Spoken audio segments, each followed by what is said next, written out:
Now, if you're wanting to impress at your next function or dinner party, I have just the garnish for you. Striped chocolate curls. I'm going to show you how.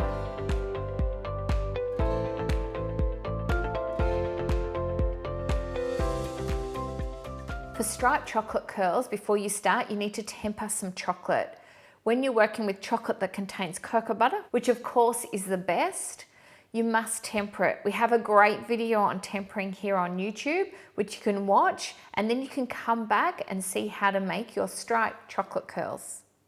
I'm using a white and a dark chocolate, which to be honest is the most challenging to do because dark chocolate sets very, very firm, very quickly, and white takes double the time to set. It takes 10 minutes and dark chocolate takes 5 minutes. So it's balancing those two together so they set to the same consistency at the same time can be challenging.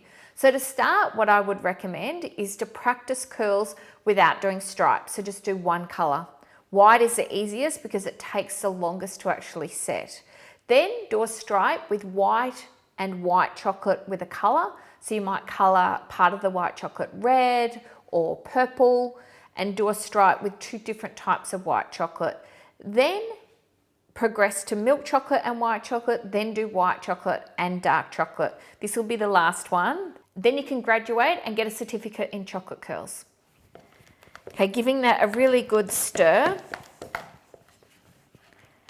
We always go white chocolate first, of course, because it takes 10 minutes to actually set. If we did dark chocolate first, it would set too quickly by the time the white chocolate set. You must have a stone bench to do this technique, and I'm also using a comb.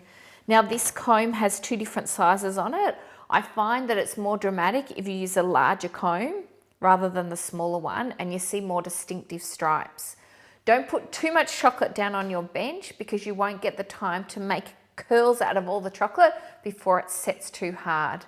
If you can't get one of these, what you can use is a tiling comb that you get for grouting your tiles, which you can get from the hardware store. A little bit different to this because that's rigid, where this is actually quite flexible.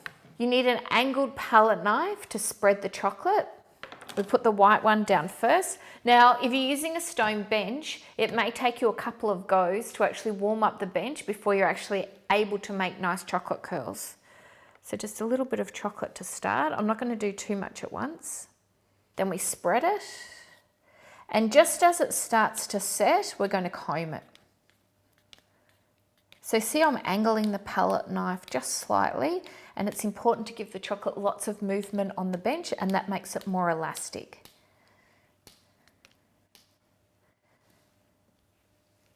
There we go, nearly there. As soon as it starts to resist, we're going to comb it. You'll feel when it starts to resist, it'll start sticking a little bit more to the palette knife. We're there now. So what I'm going to do is comb it. So press the comb straight up and down, press firmly along the bench. It's easier to wait for this to set and break it off cleanly rather than trying to get it off now. So we'll just set that to the side. Got a bowl here for the offcuts. So what we're going to do is scrape off any excess chocolate. The chocolate can't be wider than the blade that we're going to make the chocolate curls from.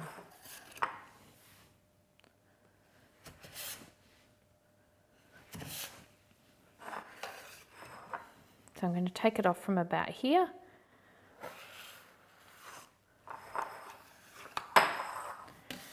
Clean up the edges. Now we're going to go with the dark chocolate. So dark chocolate, don't put it directly on top. We're going to put it in a line here and then we're going to spread it. Okay, dark chocolate here on the bench. You want to be able to just see the white chocolate underneath.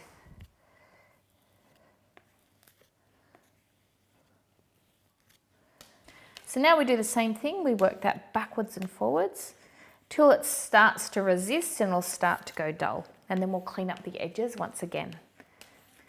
As soon as you've done the white chocolate, you've cleaned your tools off, you'll be ready to go with the dark chocolate. Don't leave it too long or else it will contract too much. Okay, we're going to clean up the edges.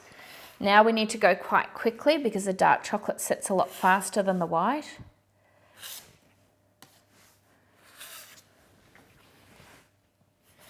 My husband could only see now what I'm doing to the kitchen bench. We're going to hold the scraper parallel with the bench. Don't pull it up like this. You must hold it flat.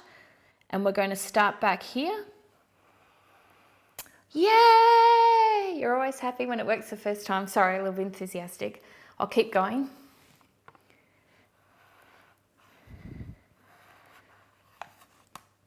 Look at that. Now, if you want to make them shorter, what you can actually do before you scrape them is use a knife.